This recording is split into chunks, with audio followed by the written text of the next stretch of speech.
Bien, chers amis, je vais me contenter d'une rapide introduction. J'aurai l'occasion de revenir à ce pupitre demain pour m'exprimer plus longuement sur la séquence qui s'ouvre à court, moyen et long terme. Je voudrais, en ma qualité de président de ESS France, saluer la ministre en charge de l'économie sociale et solidaire, pas que, qui a un portefeuille beaucoup plus large, mais c'est celui-là qui nous intéresse, qui connaît bien notre secteur, Olivia Grégoire, qui, dès que nous l'avons invitée, nous a immédiatement dit oui, qui a maintenu sa venue, en dépit du contexte particulier. Quelques mots, chère Olivia, sur le contexte et l'atmosphère de cette rencontre. Objectivement, tout a changé depuis dimanche. Nous devions évoquer les imaginaires dans l'ESS à partir de l'anniversaire de la loi de 2014, essayer de penser ce que pourraient être les 10 prochaines années, le passage à l'échelle de l'ESS, la manière dont nos ressources pourraient devenir une norme dans l'économie, aider à faire pivoter l'économie tout entière pour affronter le défi du dérèglement climatique, reposer la question de la polarisation des inégalités.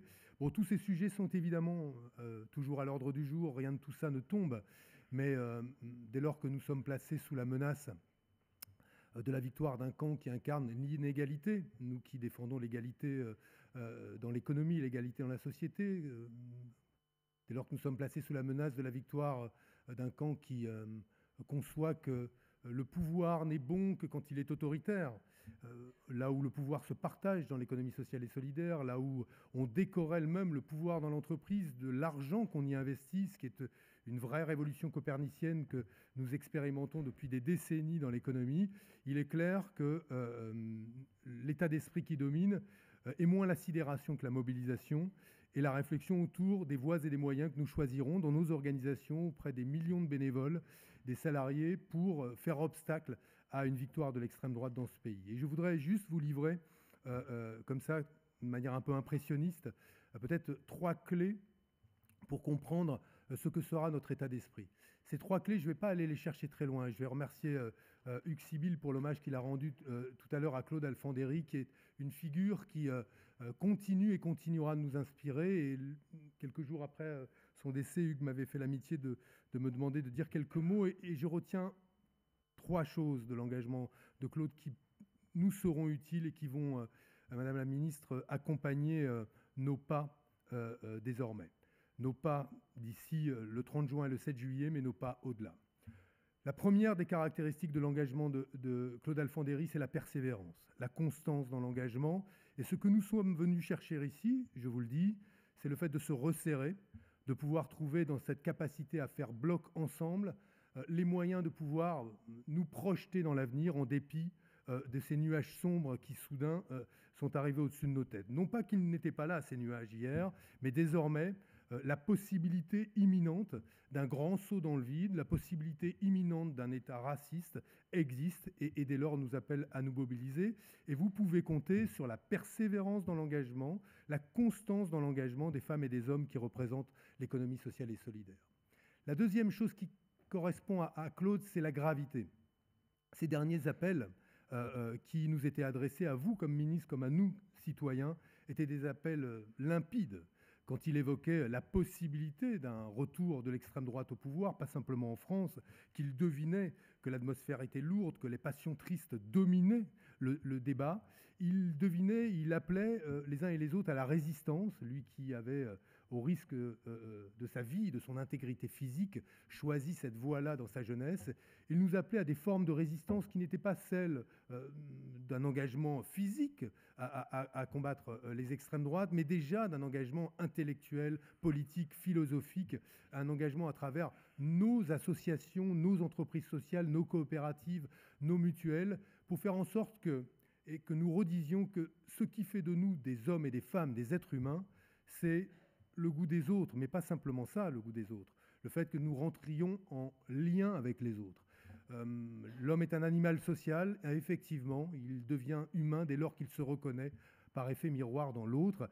Et c'est ce en quoi croyait Claude Alfandéry, qui pensait qu'il fallait défendre cela avec gravité. Puis la dernière chose, et je termine par là, c'est qu'il y avait, pour barrer le visage de Claude Alfandéry, toujours un immense sourire. C'est qu'il n'avait pas oublié, peut-être l'avait-il lu, peut-être s'était-il inspiré de cette femme, cette phrase, en tout cas, que moi j'aime beaucoup et que je cite souvent, une phrase d'une anarchiste américaine venue de Russie à la fin du 19e siècle, qui disait, elle s'appelait Emma Goldman, « Si je ne peux pas danser, if I cannot dance, ce n'est pas ma révolution. This is not my revolution. » Et qu'est-ce qu'elle disait, cette femme? C'est que, au fond, ce que nous voulons partager dans notre engagement aujourd'hui, c'est aussi de la joie, plutôt que des passions tristes, parce que nous croyons que par la joie que nous partagerons, nous serons en capacité de rendre nos modèles attractifs, de contribuer à débrutaliser le débat, à l'apaiser, à faire en sorte qu'il se concentre sur l'essentiel. Et nous essaierons, dans les 4 semaines qui viennent, au-delà de la constance dans l'engagement qui sera la nôtre, au-delà de la gravité avec laquelle nous nous adresserons à nos compatriotes, de conserver cette joie qui est celle des femmes et des hommes de l'économie sociale et solidaire. Et je suis donc très heureux que vous soyez venus nous rendre visite.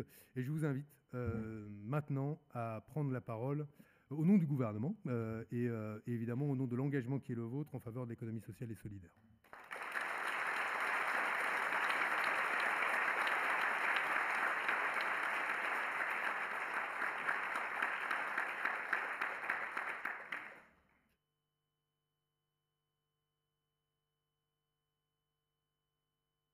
Bonsoir à toutes et à tous. Vous connaissez pour la plupart, ou pour ceux qui ne la connaîtraient pas, ma voix d'outre-tombe. Elle n'est pas arrangée ni par les pollens, ni par la crève, et je m'en excuse platement. Mais c'est comme ça, et j'imagine qu'un certain nombre d'entre vous souffrent aussi des pollens, entre autres. Dans ce contexte très particulier, en réalité, il y a toujours de bonnes raisons de ne pas honorer, surtout dans ce contexte, ces rendez-vous. J'aurais pu mobiliser, par exemple, ce qu'on appelle en démocratie la période de réserve pour justifier d'une absence qui aurait été, à mes yeux, assez injustifiable. Et justement, si je suis ici ce soir, c'est parce que vous, parce que modestement moi, en tant que citoyenne, nous avons en commun de savoir que nous sommes à un moment, vous le comprendrez, que le devoir de réserve m'empêche de commenter en profondeur.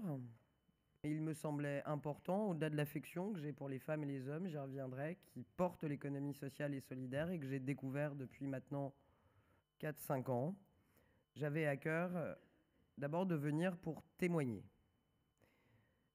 Témoigner de l'engagement qui est le vôtre, témoigner de la vitalité de vos travaux, témoigner de la curiosité sans cesse renouvelée qui est celle de l'écosystème de l'économie sociale et solidaire, témoigner du collectif, témoigner de la façon dont j'ai pu observer et apprendre de votre façon de travailler les uns avec les autres plutôt que contre les uns les autres, témoigner de tout ce que j'ai pu apprendre ces dernières années pour imaginer, enrichir, construire le chemin collectif, le chemin de l'économie sociale et solidaire.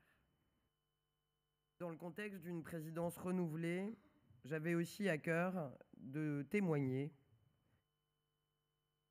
de mon amitié et de mon admiration pour l'engagement résolu de votre, j'allais dire notre, mais de votre ancien président. Tu me permettras de te tutoyer, Jérôme Sadier.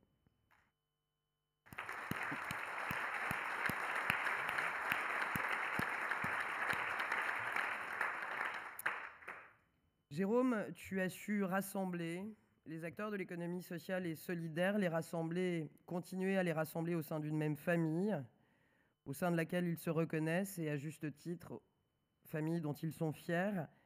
Et cette fierté, elle ne se réduit pas à l'appartenance commune.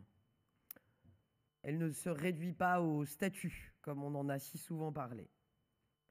Cette fierté, elle est liée au projet politique, au sens noble que porte l'économie sociale et solidaire, notamment sous ton impulsion, après celle de Monsieur le ministre, de Benoît Hamon, j'y reviendrai dans 2 minutes. Transformer la société, créer de nouveaux ponts, de nouvelles formes de gouvernance, démontrer qu'une économie efficace pouvait aussi être différente, démontrer qu'on avait tout à gagner à partager, comme on dit souvent désormais, la valeur, mais aussi le pouvoir, développer une économie démocratique au service du bien commun et au service du vivant, au service des autres. De manière plus personnelle, je voulais vous le dire, la vie politique, mais Benoît Hamon le sait fort bien, elle est comme la vie, elle est faite de hauts, elle est faite de bas, elle est faite de moments difficiles, elle est faite de beaux moments, mais la vie politique, c'est d'abord et avant tout, je crois, une aventure humaine. En tout cas, c'est la raison de mon engagement. Et parmi l'aventure humaine, au cœur de l'aventure humaine, qui est la politique, il y a des rencontres. Et incontestablement, Jérôme, tu es et tu resteras pour moi une des très belles rencontres de mon aventure politique. Parce que, d'abord, j'ai appris à tes côtés, sans mentir sur ce que j'étais ou ce que je n'étais pas. Je ne suis pas une femme qui suis née dans l'économie sociale et solidaire. Je ne la connaissais pas si bien et j'avais beaucoup à apprendre. Et sans aucun sectarisme, sans aucune subjectivité liée à des appartenances politiques ou des AOC liées à notre passé, tu as accepté d'échanger et de m'apprendre aussi, d'éclairer un certain nombre de mes questionnements au service de l'économie sociale et solidaire. Dans cette économie autrement, dans cette économie augmentée, j'ai beaucoup appris grâce à toi. J'ai aussi apprécié ta sérénité et ton calme en permanence et la façon que tu as eue durant tout au long des 2 années que j'ai eu le plaisir de travailler avec toi, de la pugnacité, de la persévérance, pour reprendre les mots de M. Alfandéry, mais aussi de la bienveillance et un mot qu'on n'entend plus, de la magnanimité. Pour ceux qui... Moi, je trouve ça intéressant. Magnanimité, c'est quand même magnus animus. Et ce sont les grandes âmes. J'irai pas plus loin. Je sais que tu n'aimes pas beaucoup les compliments, mais j'avais à cœur très personnellement de les partager.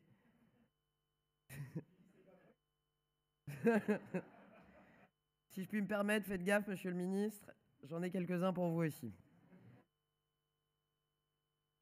Je parle de rencontres, évidemment, mais c'est aussi de travail dont il s'agit pour défendre la cause de l'économie sociale et solidaire, pour lui donner des moyens, pour être là et pour avoir essayé d'être là durant les crises nombreuses qu'on a traversées depuis 2017, pour la faire vivre tout simplement. Merci à toi, Jérôme Sadier. Je suis ici par plaisir et je suis ici aussi par conviction. Par plaisir parce que, d'abord, comme disait joliment Oscar Wilde, je suis moi-même parce que les autres sont déjà pris.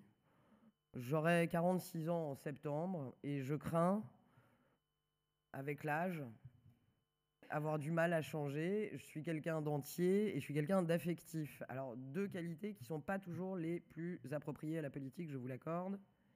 Mais on ne me changera pas et j'ai voulu essayer de faire de la politique en restant la personne que je suis.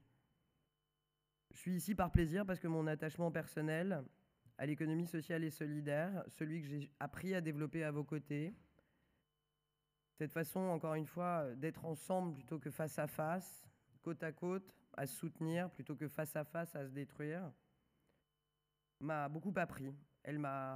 Cette cohabitation, cette implication que j'ai portée au cœur de l'économie sociale et solidaire m'a beaucoup appris, au-delà des discours, sur ce que pourrait vraiment être une bonne partie de notre économie et une partie de notre économie autrement. J'ai appris combien c'est une économie de proximité, une économie du quotidien, une économie du territoire, une économie souvent qui se débrouille et non pas une économie de la débrouille, une économie qui à chaque fois cherche ce qu'elle peut le faire ensemble, peu importe les difficultés de chacune et chacun, une économie à hauteur de femmes et d'hommes, une économie pour qui le partage n'est pas un concept ou un élément de langage, et sans hasard aucun, si ce n'est peut-être un amour partagé pour Bakri et Klapich, pardonnez-moi, Président Hamon, de vous répéter, une économie du goût des autres. Je suis ici aussi par conviction. Je ne vais pas toutes vous les partager, ce serait trop long. Je vous dirai la principale. Je l'ai appris, je l'ai vu, j'ai fait de mon mieux pour être à vos côtés, être aux côtés de cette économie. L'économie sociale et solidaire est à mes yeux une réponse qui peut être majeure à nos enjeux économiques, à nos enjeux sociaux, à nos enjeux démocratiques. Je crois profondément qu'elle porte en elle des modèles qui peuvent répondre aux grands défis de notre temps et aux grandes attentes justifiées d'une bonne partie des femmes et des hommes de ce pays. Cette économie sociale et solidaire, cette économie qui porte le partage, c'est une économie aussi qui m'a appris, en tant que femme, à beaucoup mieux appréhender le compromis, le consensus, la nuance. Une économie qui m'a appris parfois qu'on pouvait ne pas être d'accord, mais mettre à plat nos désaccords pour essayer de trouver un chemin. Une économie qui m'a appris, du moins confirmé, puisque je vous rassure, c'est dans mon âme depuis fort longtemps, que la radicalité n'était pas toujours la plus efficace. Et que si chacun faisait un pas vers l'autre, on pouvait trouver un chemin. C'est une économie qui crée des activités résilientes, qui crée des emplois durables. C'est une économie qui porte en elle la justice sociale mais aussi environnementale. C'est une économie des solutions au cœur de nos territoires, par la coopération, par la fabrique des communs. C'est en ce sens qu'elle est un puissant vecteur de cohésion sociale. C'est en ce sens qu'elle est, à mon sens, mais vous l'avez dit et j'imagine bien que vous en avez parlé, une forme de république du lien. L'économie sociale, pour terminer, évidemment, elle est le fer de lance d'une démocratisation de notre économie. C'est elle qui pollinise, pour reprendre vos mots, pour le meilleur, l'économie conventionnelle, que ce soit la responsabilité sociale des entreprises, que ce soit la raison d'être, certes différente des statuts et missions au cœur de l'ESS, mais voisines et parfois si proches, que ce soit la recherche d'impacts sociaux, environnementaux positifs, que ce soit la responsabilité territoriale des entreprises, l'engagement sociétal. Demain, les SAPO, l'économie sociale et solidaire peut être fière de sa puissance idéologique et culturelle, fière quand on voit comme elle contribue dans tous nos territoires à un partage de la valeur, de la gouvernance et bien au-delà à un partage d'objectifs communs. Pour toutes ces raisons, l'heure, et j'irai dans ces derniers mots dans la droite ligne de ce que vient de dire le président Hamon, pour toutes ces raisons, l'heure ne me semble pas être à la discrétion, encore moins au silence, malgré la réserve, mais à l'affirmation et au militantisme. L'économie sociale et solidaire est une économie politique.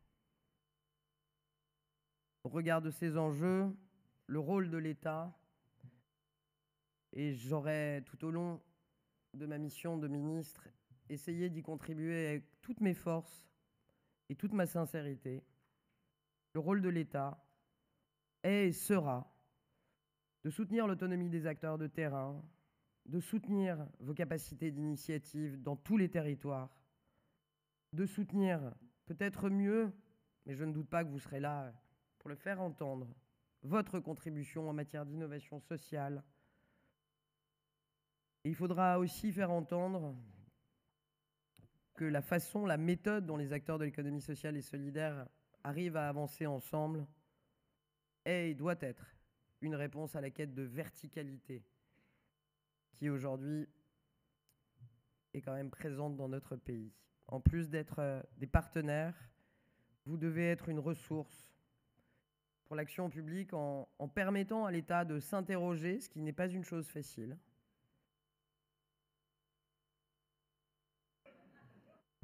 Je n'ai pas toujours gagné, mais il faut jouer pour gagner. Je n'ai pas toujours gagné. Mais puisque la persévérance est au cœur des valeurs, je ne suis pas inquiète. Continuer à permettre à l'État d'interroger sa manière de construire et de déployer des politiques et des services publics. S'il y a bien une chose au moins que je pense avoir réussi, peu importe ma personne, ce qui n'est pas l'enjeu. Je pense que vous aurez peut-être confirmation demain si le ministre de l'économie est là, mais moi j'ai réussi au moins à faire en sorte que je suis bien sûr désormais qu'à Bercy, ils ont identifié l'économie sociale et solidaire. C'est déjà ça. C'est déjà ça.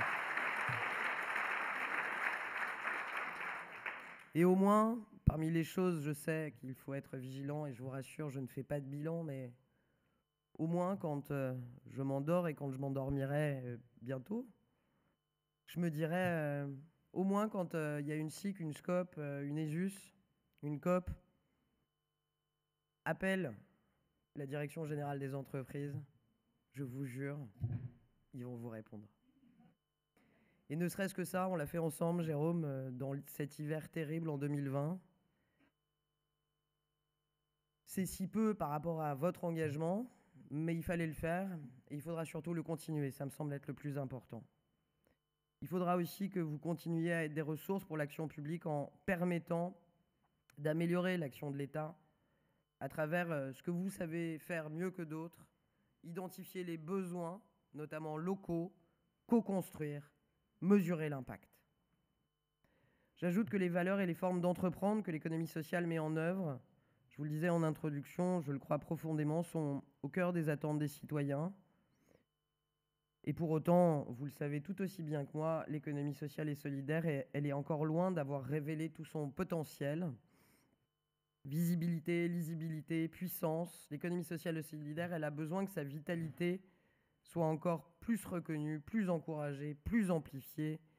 Et évidemment, si je ne puis aujourd'hui vous parler de bilan ni de feuille de route au regard de cette réserve électorale, je peux très certainement, en revanche, prendre mes responsabilités comme j'aime le faire et me réjouir que SS France, et je me réjouis sans réserve pour le coup, me réjouir que SS France ait désormais à sa tête Benoît Hamon.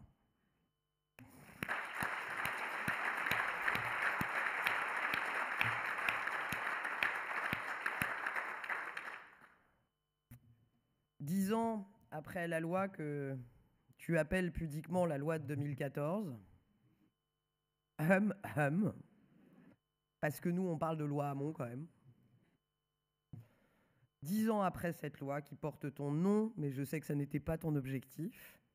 En tout cas, les objectifs me semblent être effectivement d'accélérer le passage à l'échelle de l'économie sociale, de la rendre plus visible du grand public qui ne la connaît pas assez encore. Et peu importe, encore une fois, mon destin personnel, je crois qu'on enclenche des choses et qu'elles seront enclenchées pour mieux faire connaître cette économie sociale et solidaire qui est dans le quotidien des gens de ce pays, mais qui ne savent pas toujours la reconnaître.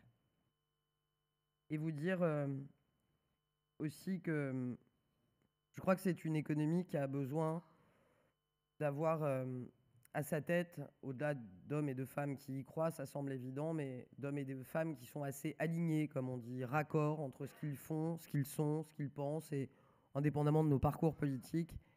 C'est pas je crois, c'est je vois et je sais que c'est ton cas, cher Benoît Hamon. Et voir au cœur de SS France, à sa tête, un homme qui connaît si bien cette économie sociale et qui ne l'a jamais, en aucun cas, à aucun moment, ni abandonné, ni trahi, ni renié. C'est une chance. Et sans réserve, parce que pour le coup, la réserve, là, je n'ai pas besoin de la prendre. Je veux te dire que ça me semble être important et une bonne nouvelle dans les temps troublés qui sont les nôtres.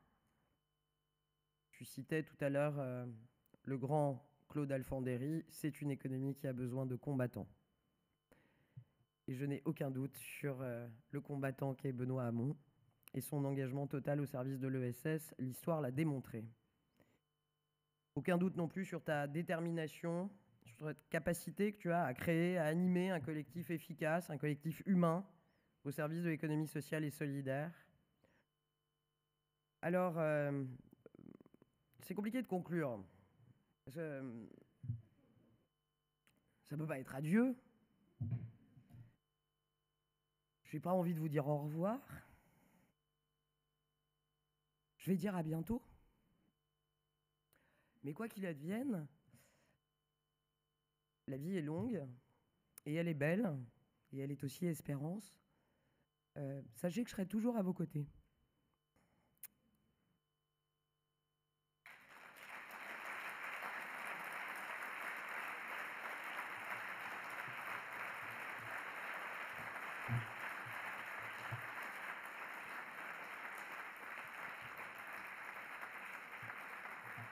Je serai à vos côtés, je ne sais pas exactement d'où, mais ça, ce n'est pas le plus important. Je serai à vos côtés, et si modestement je peux servir et aider, je serai là.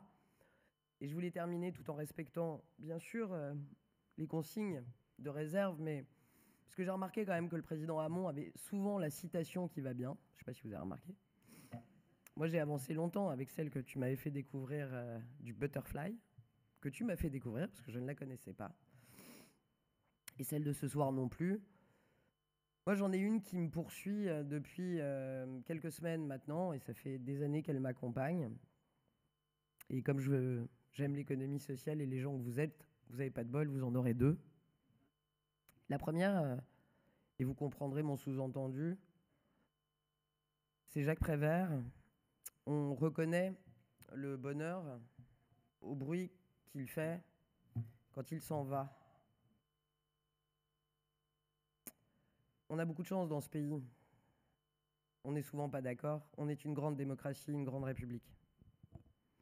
On a beaucoup de droits, beaucoup d'exigences, encore beaucoup d'inégalités à combler. Mais pour avoir un peu voyagé comme ministre, si nous ne sommes pas un paradis, nous ne sommes pas un enfer.